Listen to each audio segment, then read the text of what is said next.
Bueno, vamos a seguir ahora con el proyecto de Código Procesal Civil y Comercial de la provincia de Buenos Aires, y la disertación estará a cargo del doctor Roberto Berizonce, y les voy a leer su currículum breve.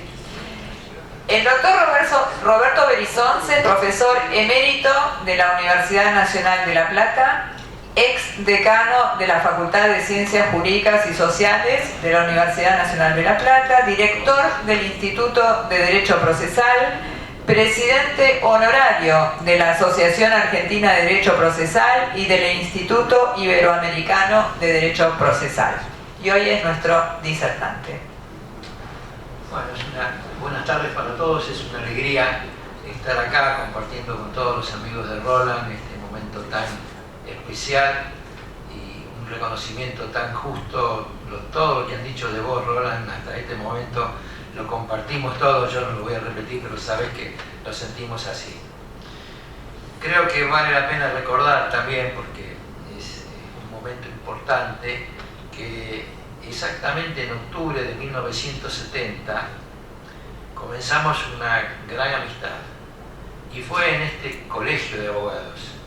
Y fue muy importante en ese momento porque el colegio recién estaba organizándose, fue en la vieja casona, la casona en ese momento era menos vieja que ahora, y muy bonita ya en ese entonces, de Martín y Omar, que se organizaron las jornadas de Derecho Procesal de San Isidro, que tenían en ese momento una gran convocatoria, no solamente por quienes por el caso de Esclapés, Morelos, que también lo secundaba, y que convocó a las grandes figuras de ese momento. Yo recuerdo a Colombo, recuerdo a Eisner, que habiendo estado presente, a Palacio, a Morelos, bueno, y a muchos otros más. Fue una gran oportunidad, y creo que al menos para nosotros, que no teníamos la dimensión de lo que era el Colegio de Abogados de San Isidro, fue realmente una gran sorpresa que pudieran hacer un congreso, unas jornadas, que tuvieron el mismo nivel seguramente, o similar por la convocatoria, que el Congreso Nacional de Derecho Procesal que se acababa de hacer en Salta en 1968. Y es en ese congreso del 68 y se replicó en el 70, oh, qué cosa, el debate sobre la reforma procesal. En ese momento la reforma procesal era el Código Procesal de la Nación, que había sido sancionado y regía desde el 67, y el Código de la Provincia, que era copia, prácticamente adaptación o adopción del Código de la Nación, que también estábamos todos queriendo saber de qué se trataba, y por eso vinimos acá a San Isidro. Bueno, ahí comenzamos con Roland una gran amistad, y han pasado 49 años, Roland. A mí se me ha ocurrido recién, Carola, que quizá los directivos del colegio y el mismo instituto podrían tomar la idea de festejar los 50 años de ese acontecimiento haciendo algo similar, y además teniendo en cuenta de que ahora también estamos discutiendo la reforma procesal. Eso por un lado.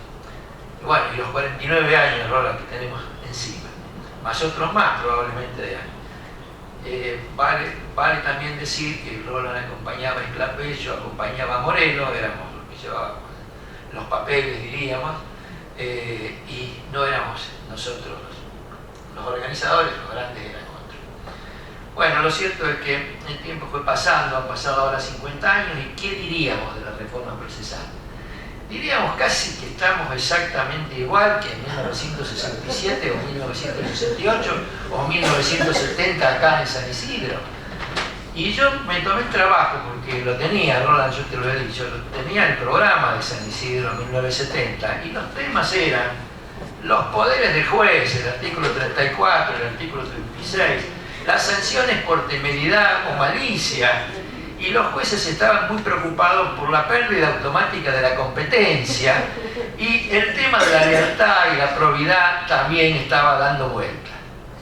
Estos eran los grandes temas. Y además el gran tema, que ahí por primera vez creo que se trató en esa dimensión nacional, que fue obra de Esclapés. En realidad vos has dicho muy bien que Julio Esclapés es el gran olvidado, lamentablemente, pero el creador de toda la teoría del proceso fraudulento, de la acción revocatoria, de la cosa jugada fraudulenta, fue Julio Esclapés, que a partir ya del año 47, siguiendo a Couture, que había escrito en el 38 y en el 39, empezó a hablar de la acción revocatoria de la cosa jugada fraudulenta. Y de hecho, Esclapés, y lo recordábamos hace un momento con Roland, fue el abogado o uno de los abogados que llevaron el famoso caso Campbell-Davison.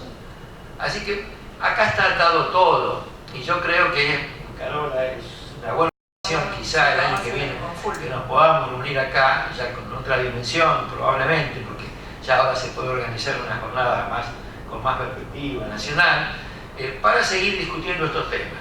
No les propongo que volvamos a discutir la temeridad y la malicia, pero la buena fe lo podemos seguir discutiendo, podemos seguir ampliando el deber de lealtad, podemos ver cuáles son las consecuencias, podríamos ver cómo lo ven ahora en los proyectos nuevos. Bueno, 50 años no es nada. Lo cierto es que se nos ha ocurrido decir no hace mucho que la gran reforma procesal que hubo en los últimos 50 años la trajo el Código Civil y Comercial de la Nación. Quiere decir que los procesalistas hace por lo menos 50 años que estamos en mora con la reforma procesal. Ni qué decir que si voy a hablar de la provincia de Buenos Aires, me voy a estar acordando que por el año 1966, había una comisión designada por el Poder Ejecutivo que alcanzó a presentar un proyecto de reforma, nuevo Código Procesal para la provincia de Buenos Aires, en buena parte inspirado por el Código de Santa Fe, que en ese entonces Código del 62 era de avanzada, y en ese código, el presidente de la comisión era Moreno, se proponía la oralidad. La oralidad, variante más, variante menos, que la oralidad que vamos a estar discutiendo ahora. Lamentablemente, cambió el gobierno en 1966, se acabó el proyecto y después vino la oleada del Código Nacional con el proceso escriturario de nuevo. Pero en la provincia de Buenos Aires esas ideas no quedaron en el olvido porque se retomaron y en los años 70 se dictó una ley, la 78-21, que tenía la oralidad solamente para determinado tipo de cuestiones, pero en definitiva oralidad. No funcionó por diversas razones, bueno, por las razones de siempre, la falta de presupuesto, la falta de órganos, y en definitiva a los 7 años hubo que derogar esa ley, se derogó. La experiencia fue del 72 al 79. Si leemos esa ley, vamos a ver que era básicamente lo que estaba en el proyecto de 1966, que quedó nada más que en proyecto. Ahí ya había pasado a ser la ley.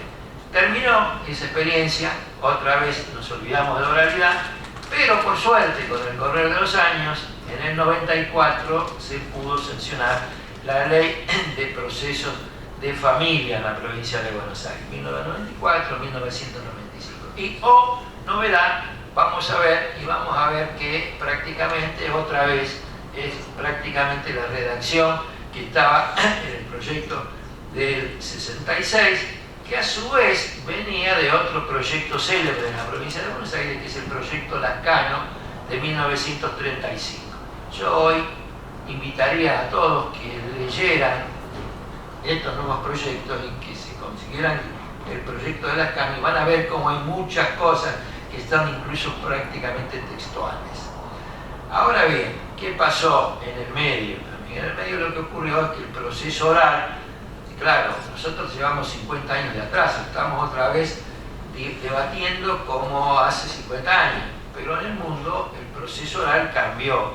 Ya no era el modelo tradicional que había sido el proyecto Lascano, incluso hasta la ley del Tribunal de Familia en la provincia de Buenos Aires, de tribunal colegiado e instancia única, sino que se evolucionó en el mundo, en todos los países del mundo, todos los que tenían oralidad, dejaron la colegialidad y la instancia única y fueron por el lado de los jueces unipersonales. Lo mismo hizo la provincia de Buenos Aires a pocos años de la ley de la sanción de la ley del Tribunal Tribunal de Familia, como ustedes saben, que tuvo que readecuar el órgano y hacer tribunales unipersonales. Ese es el modelo que hoy rige en el mundo. Y el otro gran avance que hubo en la oralidad en todos estos años fue la incorporación de la audiencia preliminar.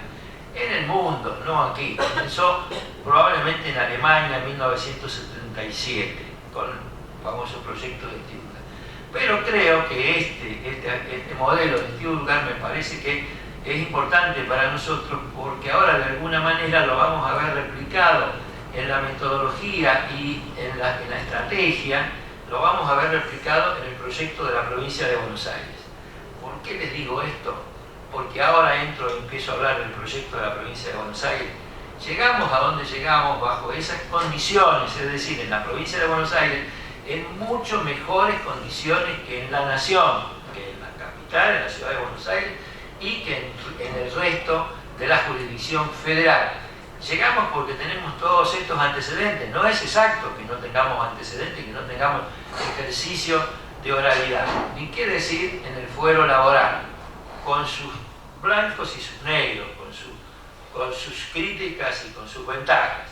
Dicho sea de paso, en otra vez un criterio voluntarista, este gobierno que se está yendo sancionó de apurada, sin consulta, una nueva ley procesal del trabajo para la provincia de Buenos Aires. Pero claro, fue tanto el apuro que no pudieron implementar nada y el avance allí, uno de los avances, es convertir la colegialidad en juzgados unipersonales. Pero tiene una norma al final transitoria que dice que esta ley comenzará a regir cuando se instalen los nuevos juzgados unipersonales. Pasaron 2 años y no hay ni miras de comenzar, y creo que ahora vamos a estar pensando quizá en décadas antes que esto probablemente comience a funcionar. Pero volviendo a la experiencia general de la provincia de Buenos Aires, después, en estas circunstancias, es decir, estando en este estado de avance en relación a la oralidad, pues hay una experiencia fundamental ahora que lleva 7 años que la ha impulsado la Suprema Corte de Justicia de la provincia de Buenos Aires, y antes que la Corte, algunos jueces de la provincia, un plan de implementación parcial de la oralidad para cierta clase de conflictos, que se viene, ha ido paulatinamente en estos 7 años creciendo, y esta experiencia hoy exhibe alrededor de 120 jueces de la provincia, civiles y comerciales, en todo el territorio de la provincia, que voluntariamente, seguramente porque han pensado en el fondo de su alma y de su corazón, de que la única forma de ser jueces y de reivindicarse con la sociedad es ser juez de un proceso oral, porque lo entendieron así, hicieron lo mismo que, por eso lo conectaba con los jueces alemanes de 1977, la gran reforma al proceso oral en el mundo, que la incorporación en los años 70 de la audiencia preliminar, fue el fruto de la experiencia de los jueces de Stuttgart en Alemania, que sin código, aplicando el código que tenían, implementaron una audiencia preliminar. Y esa experiencia de audiencia preliminar, al cabo de 10 años, la hicieron ley, con lo cual ahí aparece la audiencia preliminar, y a partir de ahí es cuando empezamos a hablar de procesos por audiencia, no solo la vista de causa, sino también ahora esa vista preliminar o esa audiencia preliminar. Volviendo a la provincia de Buenos Aires, entonces, creo que estamos en inmejorables condiciones por esta experiencia que han empezado los jueces, con la cual han colaborado hombro a hombro y están colaborando hombro a hombro en toda la provincia. Este departamento judicial de San Isidro acaba de incorporar 3 juzgados más al sistema de la oralidad. Lo aprobó la Corte en una resolución del mes de septiembre, que es muy importante, no solamente por eso, y ahora voy a decir también por qué, porque es en esta cadena de hechos que se van sucediendo y que van fijando ya las bases para que la oralidad pueda funcionar de una vez por todas en la provincia de Buenos Aires. En esta experiencia, entonces, de los 7 años, se avanzó en eso, se avanzó en la incorporación voluntaria de jueces, 120 jueces en toda la provincia, que empezaron a aplicar reglas del propio Código Procesal. Y acá viene otra gran paradoja de la historia. ¿Qué es lo que empezaron a utilizar? Empezaron a utilizar el proceso sumario, la norma del proceso abreviado, que por suerte acá en la provincia no la derogaron como la derogaron en la Nación. Entonces está vigente el proceso sumario, y los jueces con el proceso sumario, sobre todo con el 487, 489, arman una audiencia, porque la norma ahí ya lo dice, lo decía en la Nación en el 68, lo que pasa es que nunca jamás se aplicó, fue letra muerta siempre. Los jueces ahora pues cayeron en la cuenta de que con eso y con un paso muy importante, que es la videograbación de las audiencias, esto ya hace a la infraestructura, y esto también ya se tiene porque la provincia de Buenos Aires, la Corte, el impulso de la Corte, con el convenio con el Ministerio de Justicia de la Nación, han ido proveyendo a los juzgados de toda la parte de videograbación. Y eso está funcionando en 120 juzgados de la provincia de Buenos Aires. Ahora bien, se hizo en el instituto nuestro un trabajo muy importante que en realidad se debió de haber hecho antes, y no el instituto, sino que lo debió haber hecho quizás la autoridad, ¿no? El Poder Ejecutivo o el Congreso, la legislatura, que fue una investigación de campo sobre la base de los expedientes en estos mismos juzgados, en ese momento 100 juzgados más o menos, y se comparó la duración del proceso, en los procesos escritos y en los procesos orales. Estos procesos orales están limitados a los procesos sumarios y básicamente se abastecen de los accidentes de circulación, que son un porcentaje muy significativo de los asuntos que se despachan en la justicia civil. Y en esta investigación, que está publicada ahora, se publicó en la obra que acaba de salir sobre la oralidad, acá se demostró con las estadísticas que la duración promedio de los procesos sumarios en el sistema escriturario en primera instancia es de 4 años, 7 meses y 7 días. Y en cambio, bajo el régimen de la oralidad, la duración es de 1 año, 5 meses y 13 días. Es decir, que hay una reducción nada menos que del 68% de duración de los procesos. Y donde más se ve la diferencia es en la duración de la etapa de prueba, donde hay un 80% de reducción del tiempo que insume la prueba. Esto hecho en una investigación por métodos sociológicos, la tienen a disposición, la dirigió el profesor Leandro Giannini con un grupo de estudiantes de la maestría de la facultad. Bueno, estos son, creo, los antecedentes y estos son, diríamos, las razones para ver no las sombras, Roland, sino ver lo luminoso. Y creo que tenemos que ser optimistas una vez. Bueno, nuestros mayores se fueron sin haber visto la oralidad consagrada, con todo el dolor. Morelo decía, yo no voy a estar más, ustedes a lo mejor lo ven o no lo ven, pero yo no lo voy a ver. Y no lo vio, pobre. No lo vio.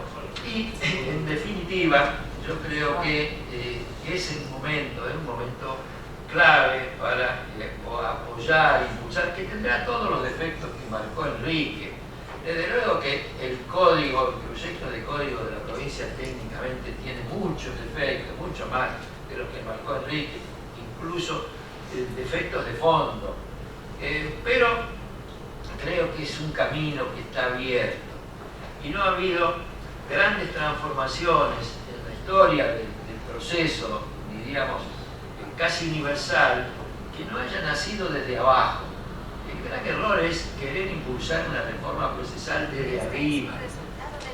Que el Ministerio de Justicia de la Nación arme una comisión y que de allí pueda salir un código, y más que un código, el código puede salir. Lo que no va a salir es la reforma del sistema de justicia. El código es una parte minúscula del sistema de justicia. Está la infraestructura, está el problema de los recursos humanos, de los hombres, 1000 problemas. Básicamente a veces digo, ¿de qué nos sirve el código, los dos proyectos de código, si no tenemos resuelto el problema de cómo funciona la prueba pericial?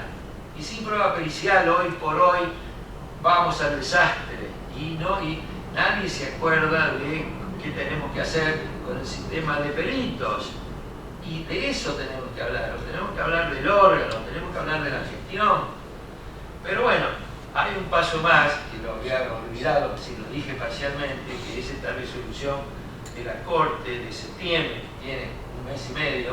Esta resolución de la Corte ha dado un paso fundamental, porque lo que contiene, además de incorporación de nuevos juzgados, lo más importante es que sanciona un protocolo o unos protocolos de actuación y de gestión de los procesos orales, donde detenidamente desmenuza los pasos, no porque se le haya ocurrido al presidente de la Corte, sino porque entre los han consultado con los 120 jueces que están trabajando y han elaborado un protocolo de gestión. Yo creo que ese protocolo de gestión es más importante que el proyecto.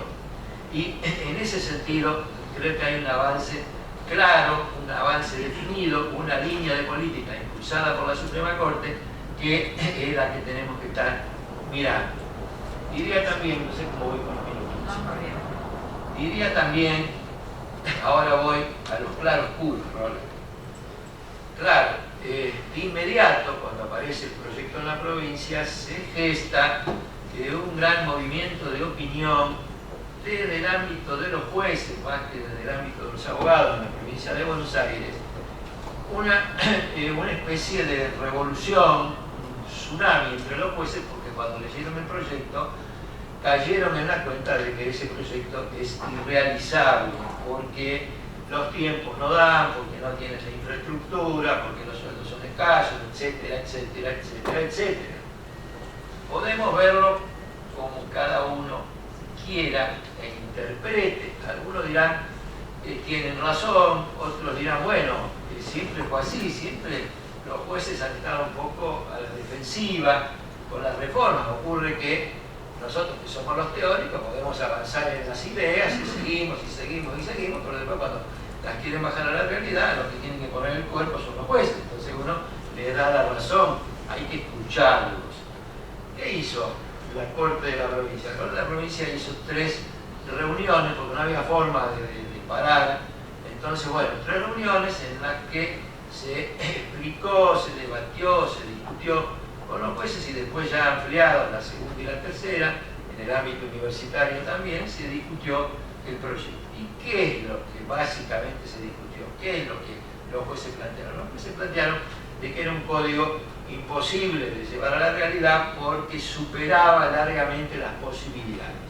Eso dijeron los jueces, lo dijo el Colegio de Magistrados de La Plata, lo dijeron institucionalmente. Hubo un levantamiento de los jueces de paz de toda la provincia, 130 y pico jueces de paz,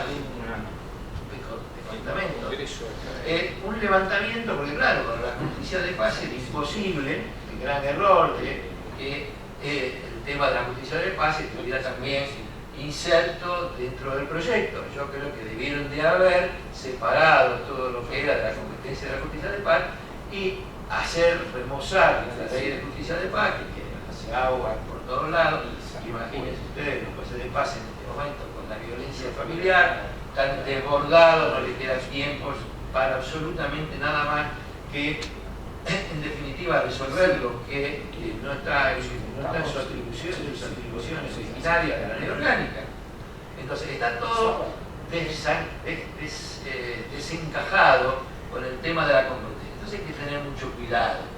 Y el error quizá ha sido, básicamente, el pretender que, como decía recién, que los problemas del servicio de justicia se vayan a resolver con un código procesal. Punto 1. Punto 2, lo que ya decía tú, una cosa elemental. Un código procesal no es una obra académica, es una obra política. No es una política en el amplio sentido, en el sentido de la palabra, pero no una obra académica. No es que 10 ilustrados o 20 o 40 ilustrados imaginan un sistema y después va a aterrizar eso en la realidad. Y además hay que consensuar las cosas. Resultó que en la comisión de la provincia habían participado representantes de los jueces, representantes de los abogados, representantes de la academia, diríamos. Pero cuando salió el proyecto, los jueces dijeron, no, nosotros no le dimos mandato para que escribieran lo que escribieron los jueces que estuvieron en la comisión. Los desautorizamos directamente y empezamos a discutir de nuevo. Bueno, yo creo que acá los problemas son casi como los del país, ¿no? Resolver el problema de la justicia, como resolver los problemas del país. Tenemos que con tranquilidad ver qué es lo que podemos avanzar, qué es lo que podemos avanzar despacio. Hay que repensar, creo, el tema de la generalización de la oralidad. Creo que nos hemos montado todos muy felizmente a la generalización de la oralidad, de pasar de la escritura pura a la total oralidad.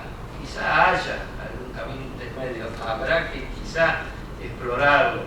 No sé si con un plan piloto, no sé si comenzando en la provincia de Buenos Aires con algunos departamentos judiciales que tienen en condiciones, escalonándolo, pensar en una vacatio legis.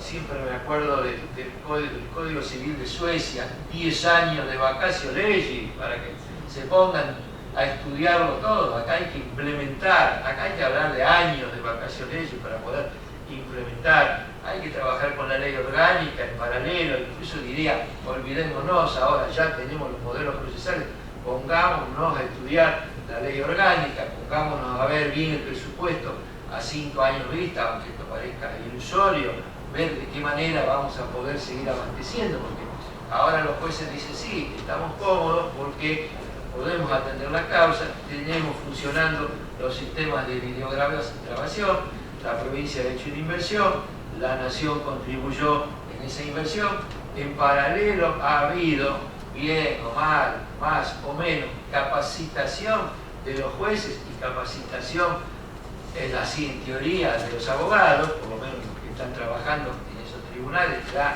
están capacitándose y yo hablaba con abogados amigos de Junín y me decían, no, acá anda perfecto, acá no hay ningún problema, esta experiencia es fantástica.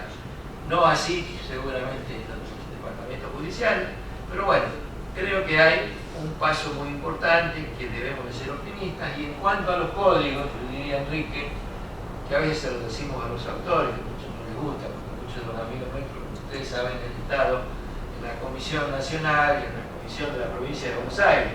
Está perfecto, han hecho un esfuerzo extraordinario, nosotros estamos muy contentos, han puesto, han escrito en un proyecto de código, han escrito lo mejor de la doctrina y las mejores ilusiones de la doctrina probablemente, pero bueno, esto va a ser un punto de referencia. Creo que el año de 2019 va a ser un quiebre en ese sentido, porque de aquí en más habrán pasado los 50 años, iremos por el año 51, 52, 53, que estamos sin código, pero al menos tenemos un proyecto actualizado.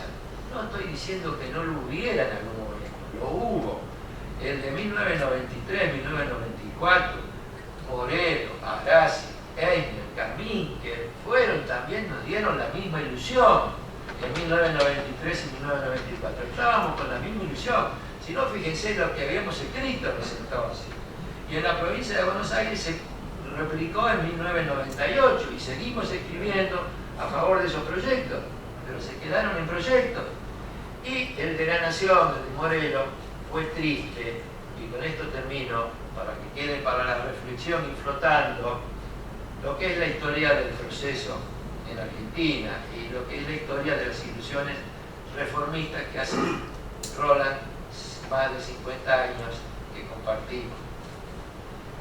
¿Qué pasó en el 93? Estaban contentos y ya daban todos por cierto de que ese código que habían preparado, ese proyecto, iba a ser sancionado porque lo había pedido el ministro de Justicia, se decía que ya el gobierno lo mandaba y que había mayoría legislativa, año 93, 94. ¿Qué pasó? Se fue el ministro y vino otro ministro y se le ocurrió que ese proyecto no, que él quería uno de oralidad, pero distinto, y nombró otra comisión Y así nace el proyecto del 94. Y no tenemos nada de nada. El del 93 y el 94 que eran muy buenos, fueron a parar, y el del 94 lo discutimos, me acuerdo, con un Maschi, allá en Junín. ¿Qué pasó? Pasó que fueron a parar el canasto. Y un buen día, sin que nadie supiera de dónde venía, aterrizó la 25488, nada más ni nada menos que degollando el proceso sumario, que fue el que ahora ha servido para esta nueva experiencia y esta nueva ilusión del oralismo.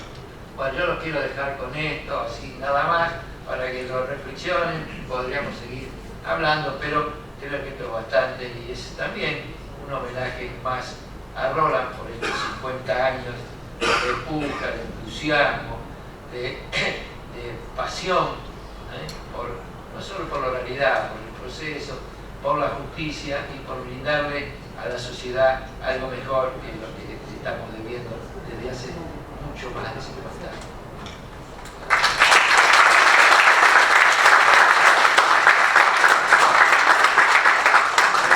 Doctor, una preguntita a usted, que es una institución en La Plata de derecho procesal y de derecho en general. Quiero saber si... Soy el director del instituto, no una institución. Pero ¿en alguno de estos proyectos usted fue consultado? Sí, me tocó trabajar en todos, ¿no? Hice toda agoté la currícula en el del 60 y... No, en estos que se están tratando ahora. En el del 66 fui secretario, todos empezamos como secretario. Pero en los que están ahora, en el que está ahora, en el tratándose, bueno, ahí la gente de la calle, el abogado, Jacobi, Soto, Lillo, han trabajado, digamos, son las ideas en general que hemos sostenido siempre. Y ha habido una continuidad, porque en lo que sí trabajamos fue en el proyecto, después fue la ley del Tribunal de Familia, que en ese momento fue una revolución, por lo menos procesalmente una revolución, creo que en todo el país, al punto de que en el exterior a veces nos pedían alguna charla sobre algo que les pudiera interesar, y bueno, sacábamos el proceso de familia en la provincia de Buenos Aires, que era lo más parecido para hablar de oralidad moderna. Bueno, muchas gracias. Bueno, despedimos a nuestros participantes. Vamos a hablar sobre el proyecto de Código Procesal Civil y Comercial de la provincia de Buenos Aires en materia de familia. La disertación va a estar a cargo del doctor Jorge Kielmanovich, quien por supuesto por su trayectoria no necesita presentación, es titular de cátedra de la materia de Derecho Procesal Civil en la Universidad de Buenos Aires, profesor de posgrado, ha escrito libros, ha escrito códigos comentados, y hoy es nuestro disertante que nos va a poner un poquito en conocimiento cuáles son las modificaciones o hacer las críticas que correspondan al proyecto que está circulando en la provincia de Buenos Aires en materia de familia. Doctor, gracias. Bueno, buenas tardes. En primer lugar, Roland, es un placer, es un verdadero honor participar en este acto. Estamos hablando no solo de uno de los más grandes procesalistas que hemos tenido y que tenemos, sino de una brillante persona, y además de una persona y de un docente y de un académico que siempre ha sido generoso. Yo no sé si Roland se va a acordar, pero hará unos cuantos años, no voy a decir cuántos, fue Roland quien me invitó a ingresar a su cátedra como adjunto. No querría ningún comentario del estilo no sabía lo que hacía Arasi, sabía, creo que sabía más o menos lo que hacía, pero no era común, y como no era común que alguien invitara a incorporarse, y además nada más ni nada menos que una cátedra tuya en la Universidad de Belgrano. Así que para mí es un verdadero placer estar acá. Es verdad que lo que voy a referirme acá hace que uno se recuerde otras charlas que ha tenido en las que anticipa que mira al público, no tanto para verle las caras, porque nos vamos a ver o en la capital o litigando en algún departamento, pero sí mirando el colegio de abogados de de San Isidro, porque creo que en este proyecto, en el anteproyecto de la provincia de Buenos Aires, en realidad el único que no debe haber participado es Belizonzi y yo, porque todo lo demás, cualquier cosa que diga del código, a alguien le va a tocar, desde la corte hasta el poder judicial, hasta colegios de abogados y demás. Yo no creo, y tomo un poco a colación lo que dijo Roberto, yo no creo que sea este el lugar o el momento para marcar las oscuridades de este anteproyecto. Pero tampoco es para silenciarlos, porque los errores pueden ser objeto de enmienda o al menos de discusión, como por ejemplo está ocurriendo con el propio Código Civil y Comercial de la Nación, donde se habla de un proyecto en ciernes, y ojalá que el proyecto realmente corrija algunos de los defectos que tiene el código. Por supuesto que en el ámbito nacional nosotros volvemos a respirar con la ley 27.500. ¿Por qué? Porque volvemos a tener el recurso de inaplicabilidad de ley, la doctrina plenaria, me refiero a inaplicabilidad de ley nacional, con lo que por lo menos nos vamos a encontrar con que si la sala A dice que el plazo de caducidad de la compensación económica se computa desde que la sentencia quedó firme, la de divorcio, y la sala B dice que es desde la fecha que se dictó la sentencia, vaya a saber cómo uno se entera. Ya ahora tenemos la doctrina plenaria, veremos de a poco cómo se va a casar esa interpretación de la ley, porque en definitiva esto no es cuestión de que Roland o Belizonzi o Rojas o yo tengamos, o Peirano tengamos razón, sino de que sea previsible para el justiciable la voluntad de la ley, porque el que lo paga aquí no es el juez, ni siquiera somos nosotros los abogados. El proyecto, el anteproyecto, el proyecto promete adaptar la ley procesal a el nuevo Código Civil y Comercial de la Nación. Código que contiene una serie de normas procesales como nunca ningún código de fondo ha tenido, cuya validez constitucional ya la Corte el 22 de junio de 1923, en un viejo precedente, iba a reconocer, y yo lo marco porque tiene que ver con lo que vamos a hablar acá, donde iba a reconocer que el legislador nacional puede abordar la reforma o la regulación de cuestiones del procedimiento cuando advierte que esas cuestiones del procedimiento hacen a la efectividad del derecho material contenido en el código. Es así que vamos a ver en el código una enorme cantidad de normas procesales. Yo no voy a discutir si son procesales sustanciales o lo que fuere. Lo cierto es que el legislador nacional ha abordado la regulación de cuestiones del procedimiento decididamente. Uno de los temas que vamos a encontrar, que yo confieso que no he visto resueltos de otra manera, es la prueba testimonial tal cual aparece regulada en el Código Civil y Comercial de la Nación, donde habla que los parientes y allegados pueden ser testigos de las partes. Apenas dictado el anteproyecto, luego el proyecto, luego el código, iban a venir las discusiones.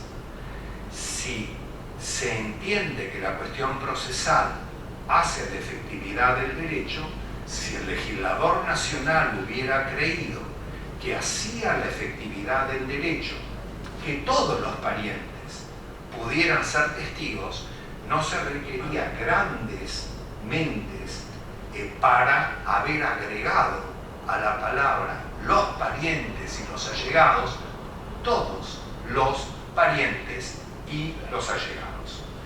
Por eso es que algunos de nosotros dijimos que con el nuevo código, esta era una cuestión que quedaba resuelta o derivada a las legislaciones provinciales, como es lo que corresponde constitucionalmente a la luz del artículo 121 de la Constitución. Las leyes procesales son de jurisdicción local. Las provincias mantienen los poderes que no han delegado en la nación. La nación no ha asumido el poder de modificar todos los parámetros. ¿Qué vamos a encontrar en este anteproyecto? En materia de procedimiento de familia, desde el 760 en adelante, no vamos a ver ni una norma que se refiera a la prueba testimonial. Yo no estoy diciendo si todos los parientes debieran ser o no testigos. De hecho, mi opinión es que sí. Lo que estoy diciendo es que quien lo debe definir son las jurisdicciones provinciales, no el juez nacional o el juez que cree que puede estar agregándole esa partícula, porque no los parientes, son todos los parientes. De cualquier manera, el anteproyecto del Código de la Provincia, en el artículo 420, mantiene las reglas de exclusión de los mismos parientes que mantenía y que mantienen el Código Procesal de la Nación y el Código de la Provincia de Buenos Aires. No hay ningún cambio con respecto a esto. No es el único ordenamiento que lo hace. Chaco dicta el Código de Familia, de la niñez, del adolescente y de los niños, donde en el artículo 49 va a regular la prueba testimonial de otra manera del proceso de familia.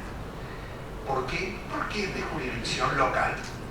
Las jurisdicciones locales que quieran que todos los parientes puedan ser testigos, como es lo que ocurrió en el derecho canónico, en cuestiones de estado y capacidad de las personas, lo regulará en sus ordenamientos.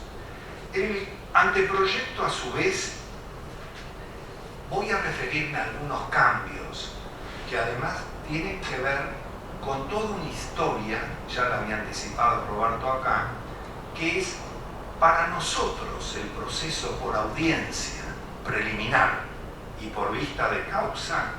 No hay ninguna novedad, porque arranca en el procedimiento de familia con la 11.453, que luego va a ser mantenida en su estructura, salvo, y no es pequeña reforma, en cuanto a la doble instancia que va a aparecer incorporada por la ley 13.634. La ley, el anteproyecto, va a regular las normas sobre la competencia, va a excluir determinadas materias de la competencia del Tribunal de Familia y va a prever el artículo 763, una norma muy interesante, que es que la excepción de incompetencia puede ser deducida aún en la etapa previa, con lo cual elimino todo el desgaste jurisdiccional de que se esté resolviendo, que se esté interviniendo en la etapa previa, que además no es tan cortita como podría parecer, llegue luego al tribunal y después resulte que el juez que debe intervenir se va a declarar o debe declarar incompetente. No estoy de acuerdo en cómo está regulado el 762, porque el código parece, el anteproyecto, establecer que el juez de la provincia podrá declararse incompetente cuando en otro departamento judicial o asumir la competencia estuviera tramitando una causa que debiera ser resuelta por el centro de vida del niño. Yo no estoy de acuerdo porque el 716 del Código Civil y Comercial no hace esta distinción. El código del 716 es, esté donde esté, un juicio que esté tramitando en la capital federal y luego el niño se muda, y es una de las causas, no cualquiera, se muda a Catamarca. El 716 del código le va a atribuir competencia a aquel lugar donde está el centro de vida del niño, entendido por tal como aquel lugar donde vivió la mayor parte de su vida en condiciones lícitas. La definición la da la 26.061, el artículo 3. Aquí no hay distinciones. Está en jurisdicción nacional, tiene que ir a la justicia San Isidro o viceversa. No es de acuerdo al departamento judicial como que todo fuera resuelto con la mirada de la provincia de Buenos Aires, porque en definitiva esta competencia es de orden público y en materia de niños no hay ninguna discusión como no la hubo antes. De hecho, el 716 no es una creación del legislador, es la doctrina de la Corte. Debe permitirse que litigue el niño ante el lugar del centro de vida de él para no obligarlo a salir de su jurisdicción con todos los gravámenes que esto implica. Con respecto a la caducidad, se prevé, me parece correcto, la caducidad de la etapa previa, porque esto de empezar etapas previas, dejarlas abiertas, nunca promover la demanda y demás, menos que menos en el ámbito de la provincia de Buenos Aires, donde, al menos hasta el anteproyecto, la caducidad de instancia es, yo diría, un castigo a la pereza perezosa del abogado, porque si hay que no solo intimarlo, darle la oportunidad para que active y demás, ya sabemos lo que puede ocurrir. Activo, dejo morir, dejo inactivo el expediente, me vuelven a activar, activo. Ya acá el 768 prevé que caduca la etapa previa a los 6 meses si no se ha promovido la demanda. Se mantiene el domicilio constituido en la etapa previa a los fines de notificación de la demanda, en tanto y en cuanto la demanda se promueva hasta dentro de un término de 12 meses contados desde la iniciación. A mí me parece que son pequeños cambios, pero que favorecen un poco la celeridad del sistema. No nos olvidemos que aquí, ni con audiencias preliminares, no estamos experimentando nada. Ya lo hemos tenido con escaso o con grandes éxitos, porque no todo va a depender de la ley, como bien decía Roberto Berizonce, también va a depender de cómo apliquemos la ley o cómo se interprete la ley. El proceso, yo escuchaba a Roberto Berizonce, la 11.453, la 13.634, que la ley de procedimientos de familia establecía como proceso tipo el sumario, con las modificaciones que la propia ley establecía. Pero el tipo era el sumario. El juez podía determinar otro tipo de proceso y no debía aplicar el sumario cuando en el Código Procesal hubiera una regulación específica. Ejemplo, juicio de alimentos. Debía aplicar las normas de alimentos, aunque en la práctica tribunalicia nos íbamos a encontrar, depende del departamento, diríamos con una liturgia de varios tipos. Alimentos en forma de sumario, con preliminar y vistas de causa, alimentos con el trámite de alimentos, pero con vista de causa. Había para todos los colores, es decir, cada uno depende cómo le tocaba y qué departamento o qué juzgado dentro del departamento le podía tocar en suerte. El trámite en el nuevo anteproyecto en materia de familia, 770, yo lo leí, juro, lo volví a leer. Pensé que era un error. No son los 50 años, Roberto, que han pasado, pero son, capaz que uno lee mal, 770, proceso tipo ordinario. Elimina el anteproyecto al sumario. Lo que nos quejábamos con la ley 25488, que se le escapó al Ejecutivo vetarla, que estábamos ahí presentes cuando esto había ocurrido, acá ustedes vuelven a eliminar al sumario, queda el sumarísimo, queda el ordinario. Algún día uno sabrá en el ámbito nacional por qué el sumario lo eliminaron y dejaron al ordinario, y seguramente tendremos la misma respuesta del anteproyecto aquí, porque además la celeridad es una de las ideas, ejes de este anteproyecto. El recurso fundado, interpuesto y fundado, el recurso de apelación, no sé por qué lo llaman amplio y demás, pero vamos a suponer que se debe llamar amplio, el recurso libremente concedido, muy acelerado con respecto a lo que es el pesado recurso de apelación libre tanto en el ámbito nacional como en el ámbito provincial. ¿Qué sucede con respecto a la actuación del tribunal? Se prevé que cuando se convoque a personas menores para ser oídas, nadie aclara si como parte piensen que el proceso, el anteproyecto, regula, a mi juicio, con total excelencia. No cómo lo regula, pero sí la sustitución de la absolución de posiciones.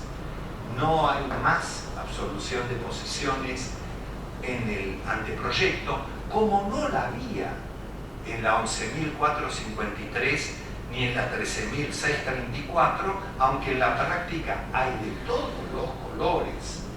Y hay de todos los colores, ¿por qué?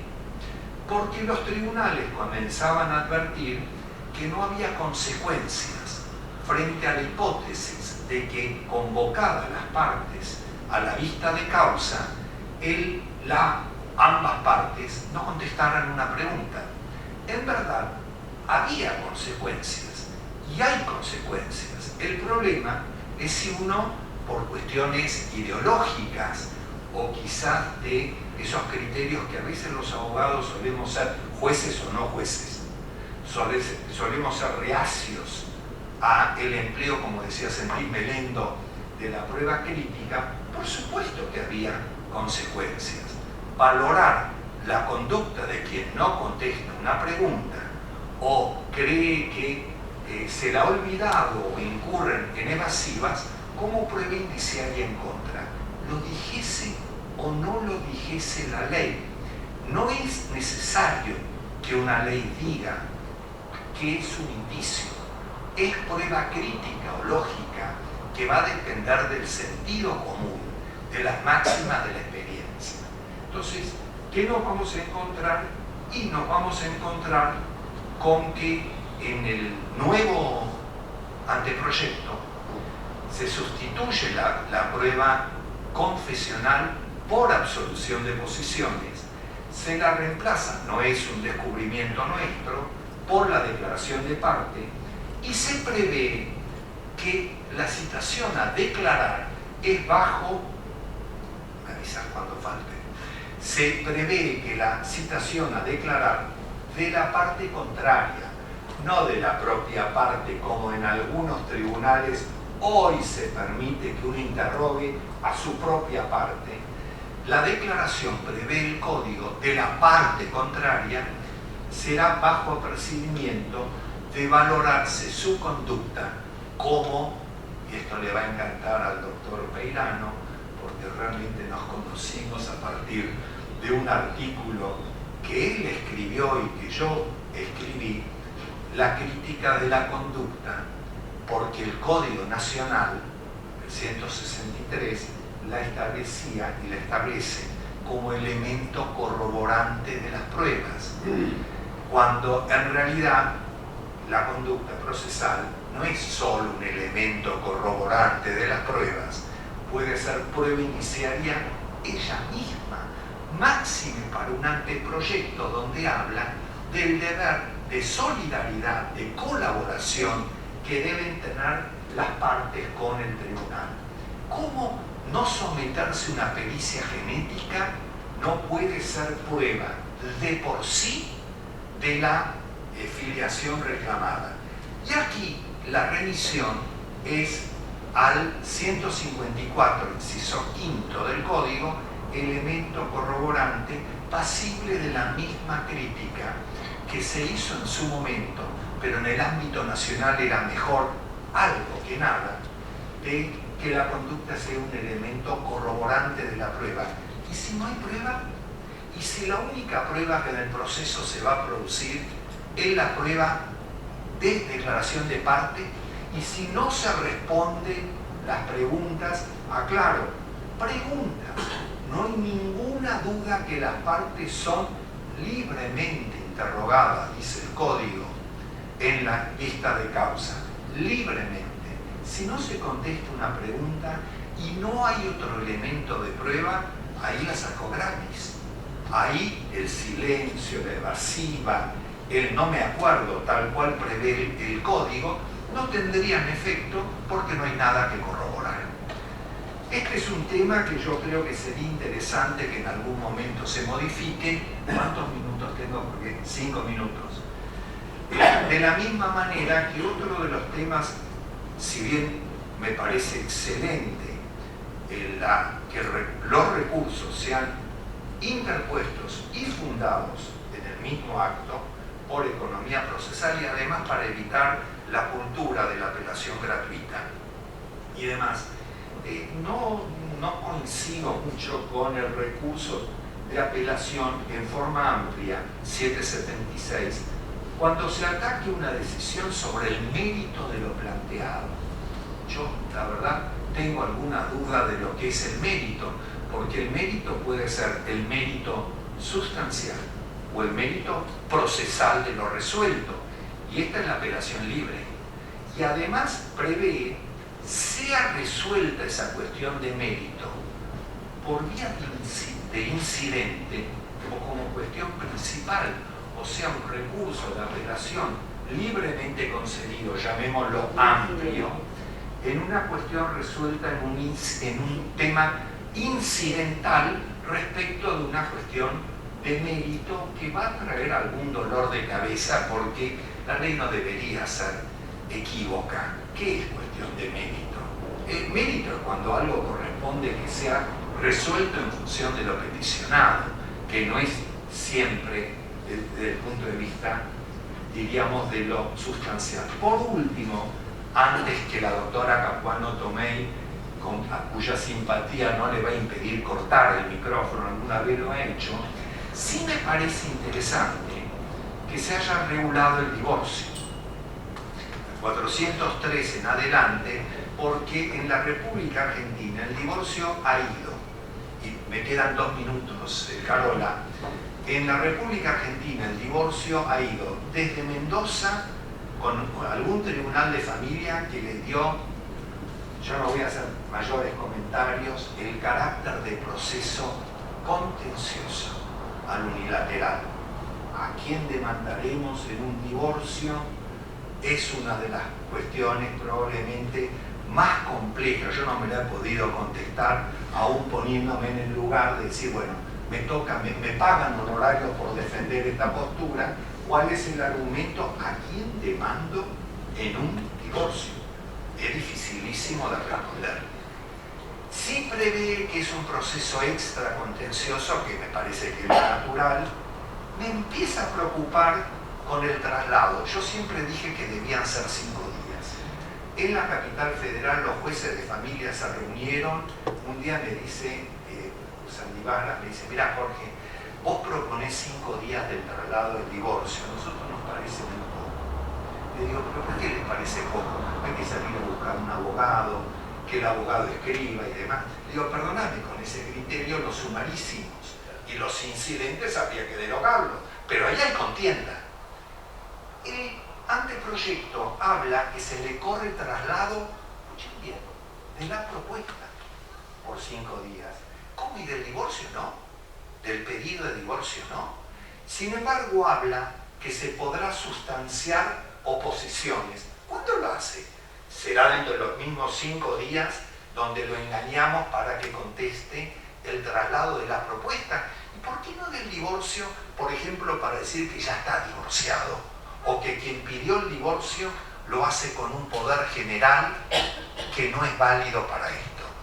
De cualquier manera, me quedo con una regulación que intenta resolver esta cuestión del divorcio, que toda la fantasía que estamos dejando en toda la República Argentina con plazos de toda variedad. Gracias por su atención nuevamente. Placer estar acá. Gracias, doctor. Roland vino a saludarte también nuestro querido amigo, el doctor, profesor también de Derecho Procesal, el presidente de la Cámara Federal de Seguridad Social, el doctor Luis Herrero. Así que, Luis, acércate, por favor. Él también quería formar parte de este momento. Bueno, ahora vamos a dar paso a otro tema